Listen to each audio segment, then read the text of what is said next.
Inu majalisakum bis sholati alayya, kata Nabi, hiasi tempat dudukmu, hiasi tempat-tempat dudukmu dengan memperbanyak sholawat kepadaku. Fa inna sholatakum alayya nurul lakum yaumal qiyamah. Karena kalau kamu banyak sholawat, itu akan menjadi cahaya nanti di hari kiamat. Amin ya robbal. Bu, hari kiamat kan gelap ibu ya. Kata siapa? Udah iya aja. Emang udah pernah ke sono? Katanya begitu. Apa yang bisa ngebimbing kita?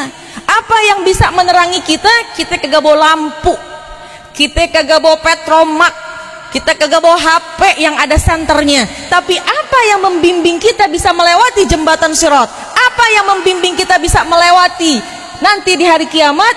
Tentu perbanyak sholawat kepada baginda kita Rasulullah sallallahu alaihi wasallam. Nih bulan Maulid udah lewat, Rabiul Awal, Rabiul Akhir, Jumadil Awal, Jumadil Akhir. Itu biasanya masih banyak orang memperingati Maulid.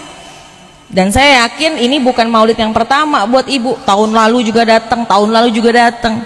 Tapi yang paling penting, adakah peningkatan kecintaan kita kepada baginda Rasulullah sallallahu alaihi wasallam? Gimana caranya? Di antaranya satu, pulang perbanyak sholawat. Sholawat bu, kagak kudu pakai wudhu. Baca sholawat kagak kudu khusyuk. Bahkan baca sholawat nggak harus tartil, nggak harus bener ucapannya. Tidak seperti Al-Quran.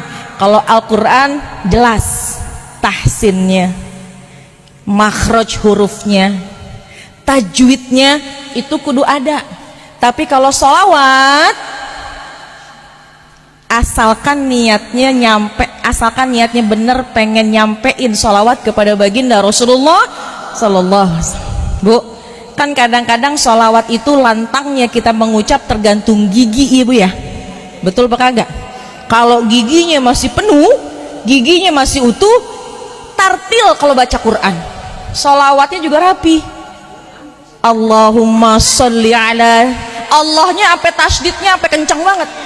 Allahumma sholli ala sayyidina Muhammad.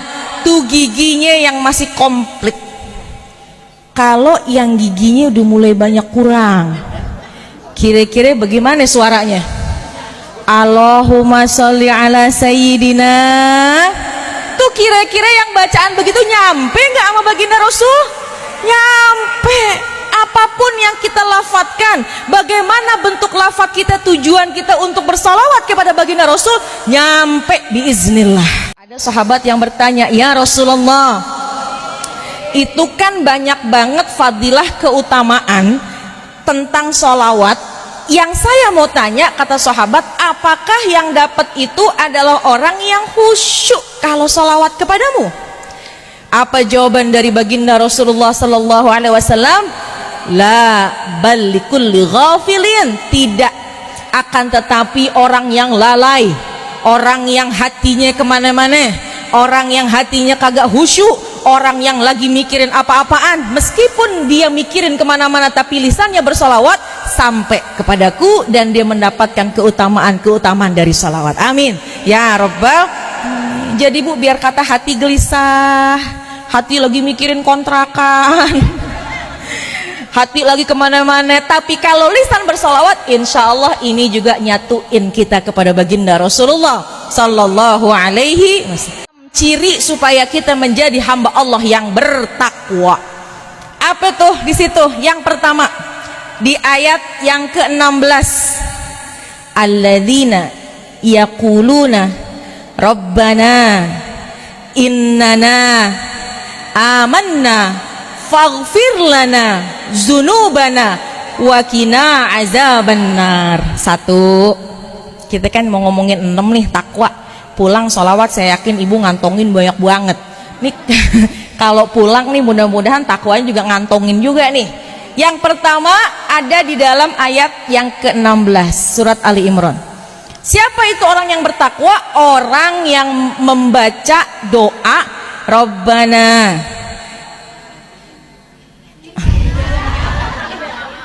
main Rabbana atina fid dunya hasanah, dia udah paling enak deh. Rabbana atina fid dunya hasanah Udah Masya Allah deh.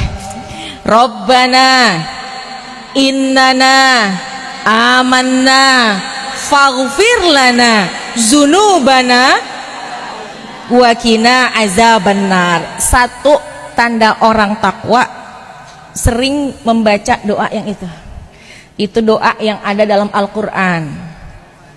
Rabbana innana amanna faghfir lana zunubana wa qina azaban. Ini pantas banget doa buat kita, Bu. Kenapa? Kita banyak dosa. Jadi hari-hari kita banyak model baca doa kayak begini. Rabbana ya Allah innana, sesungguhnya kami amanna, telah beriman. Kan udah beriman nih Bu kita, alhamdulillah ya. Tapi udah beriman kira-kira dosa banyak apa kagak? Emang ibu punya dosa? Ada sekarung? Banyak. Innana amanna ya Allah, kami ini udah beriman kepadamu. Aku udah beriman, kami udah beriman kepada Allah. Tapi banyak dosa, makanya faghfir lana zunubana, ya Allah ampunin dosa kami. Wa qina azabannar, jauhkan kami dari api neraka. Amin ya Rabbal. Kalau memang kamu mencintai Allah, fattabi'uni, ikutin Nabi. Ikutin Nabi. Dan diantaranya memang doa ini, apalagi doa yang bersumber dari Al-Quran. Ikutin. Apa sih kata Nabi? Taraktu fikum amroin, aku tinggalkan dua perkara. Jangan kau lepas nih dua-duanya. Kalau kamu lepas, kalau kamu pegang dengan erat, kamu nggak bakal nyasar abadan abada. Al-Quran dan Sunnah. Alhamdulillah amalan-amalan kita nggak lari dari Al-Quran dan Sunnah. Yang pertama doa itu insya Allah kita amalin ya Bu ya. Insya Allah.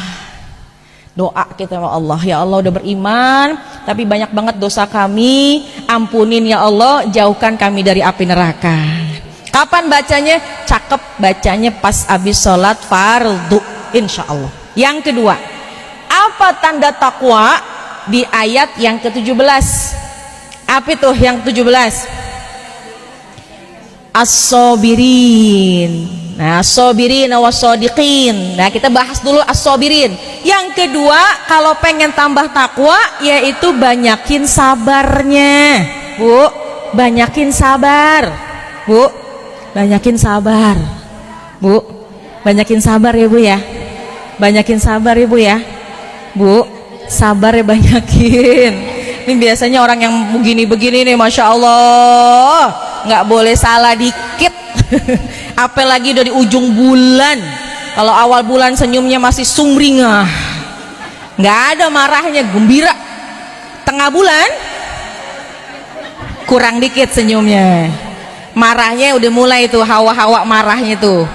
Makanya kata Nabi dianjurkan kita puasa 3 hari di tengah bulan, Ayyamul Bid 13, 14, 15. Hikmahnya begitu tuh, supaya kita kagak darah tinggi. Kan 13, 14, 15 lagi sedang-sedangnya. Sedang-sedang ngapain? Sedang-sedangnya diantara duit udah mulai banyak kurangnya gitu. Ya Allah. Tapi kalau udah akhir bulan senyumnya udah nggak ada, yang ada mau ngomel mulu. Kenapa? Kebutuhan banyak, duit udah mulai menipis. Tapi insya Allah min haitsu la yahtasib, orang-orang majelis ta'lim. Amin ya Rabbal. As-sabirin, orang yang sabar. Nih yang kedua, kalau pengen tambah takwa jadi orang biar sabar. Sabar itu ada 3 tingkatan. Sabar yang pertama, as-sabru fi taatillah. Sabar yang paling tinggi, sabar taat kepada Allah. Taat. Mau sholat, sabar. Nutup aurat, sabar. Disuruh puasa, sabar. Disuruh bakti sama suami, sabar. Disuruh ikhlas, sabar. Disuruh qanaah, sabar. Sabar mulu. Ini kalau suami denger bahaya nih Bu. Nah kalau main ngasih kurang nih Bang, sabar. Masya Allah. Kenapa? Sabar. Fasabran jamil.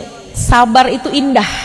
Sabar itu indah. Emang kadang-kadang kan hati mau gerendeng aja Ibu ya, nggak sesuai keinginan tuh hati kita mau ngamuk aja. Wal kaziminal ghaiza, orang yang suka menahan hawa nafsunya, ini calon-calon penghuni syurga kata Allah dalam Al-Quran. Nih zaman sekarang nih Bu, kalau laki lagi ngomong kita jangan bales. Kalau zaman dulu ketika kita belum ngaji mungkin masih begitu, Sekarang kita udah ngaji, suami ngomel, suami marah, udah diem aja.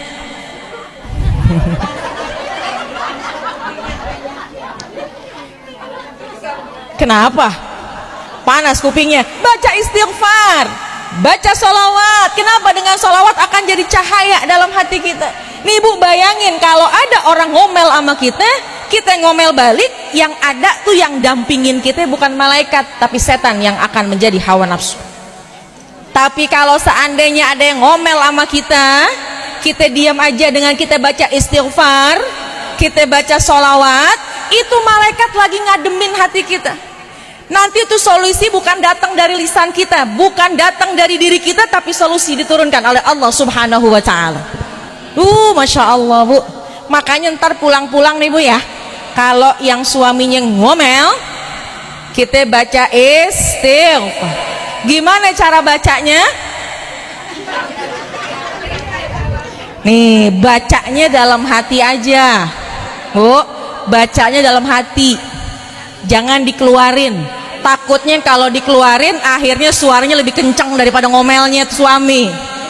Suaminya lagi ngomong, jangan begitu dong, harusnya begini, astagfirullah. Bagaimana caranya begitu ya Allah, astagfirullahaladzim. Kalau dulu belum ngaji boleh, dia ngomong kita ngomong lagi, tapi kan kita pengen jadi calon penghuni surga, kita kan pengen jadi wanita yang soleha. Udah ngaji suami begitu, udah sabarin aja, tambah baca sholawat. Apalagi kan doanya ada tuh bu, Rabbi syrahli sadri wa yassirli amri wahlul uqdatam min lisani. Jadi kita kalau ngomong bener gitu, Rabbi syrahli sadri wa yassirli amri, itu boleh baca yang banyak. Itu juga doa cakep banget kalau kita lagi mau ngobrol sama suami, menyelesaikan satu masalah, mau ngomong sama suami nih, misalnya nih, saya udah ngomong nih kata suami, sekarang giliran anti, sekarang giliran kamu. Supaya ibu ngomongnya nggak kepleset, baca tuh ayat itu bu, baca tuh ayat itu, tapi bacanya dalam hati aja, sedikit dikerasin suaranya biar kedengeran nama kita. Rabbi syrahli sadri wa yassirli. Kata suami, ngapain, ngomong apaan itu? As-sabirin, yang pertama sobar fi taatillah, yang pertama sobar, sobar, taat sama suami, sabar. Yang kedua as-sobru inda tarkil ma'asi. Yang kedua yaitu sabar ketika meninggalkan maksiat. Maksiat mata, maksiat telinga, maksiat lisan, maksiat kaki. Apa sih maksiat mata? Pandang yang bukan haknya, pandang yang haram. Sabar. Bis ustazah seger banget itu dipandang, Masya Allah. Apa tuh telinga? Sabar meninggalkan maksiat telinga. Kita lagi duduk, kebetulan lagi duduk di majlis, bukan di majlis dah, di pasar sebelah sono lagi ada yang ngomongin tetangga. Kalau kita kagak bangun, akhirnya kita nguping, nih maksiat telinga. Kaki kita menuju hal-hal yang maksiat, nauzubillah. Yang kedua yaitu as-sobru ketika as-sobru inda tarkil ma'asi, sabar ketika meninggalkan maksiat. Sabar yang paling rendah adalah as-sobru ketika mendapatkan bala, as-sobru anil bala, sabar ketika mendapat ujian. Jadi ternyata sabar ujian tuh paling rendah, tapi sabar yang paling tinggi adalah sabar ketika taat kepada Allah. Nih mudah-mudahan tak sabar kita punya nih bu yang begini, amin ya robbal alamin. Saya singkat nih bu ya. Jadi yang kedua, ciri-ciri ketakwaan kita, mudah-mudahan takwa kita nambah, as-sabirin, jadi orang yang sabar. Kemudian yang ketiga, apa yang ketiga? As-shadiqin, orang yang jujur. Bu, ibu pernah bohong apa kagak? Jujur banget dah, namanya juga kagak boleh bohong kan gitu ya. Emang boleh, jangan bohong gitu. Pernah bohong nggak? Enggak lah, bohong banget itu, udah bohong 2 kali. Masya Allah bu, lisan nggak bertulang. Sampai kata Nabi, akan masuk surga bagi siapa umatku yang bisa menjaga 2 di antara. Yang pertama di antara rahangnya yaitu mulut, dan yang kedua di antara kakinya yaitu kemaluan. Akan masuk surga kata Nabi umatku yang dia bisa menjaga 2. Yang pertama di antara rahang yaitu mulutnya, yang kedua di antara kaki yaitu kemaluannya. Nih Bu, hati-hati lisan kita nggak bertulang ya Bu ya. Di antara orang-orang yang selamat, kata Nabi, amsik alaika lisanak, pegang kuat-kuat bagaimana lisanmu, jangan gampang bohong. Amsik alaika lisanak, cegah, pegang kuat lisanmu, jangan sampai berbohong. Salamatul insan fi hifdzil lisan, selamatnya manusia kalau dia bisa jaga lisannya ya. Mudah-mudahan yang kedua kita hilangin. Kalau yang masih ada suka buangin, kenapa? Kita pengen jadi calon penghuni surganya Allah Subhanahu. Kan kita pengen tambah takwa, pengen semakin kesini nambah ngaji, pengen tambah takwa.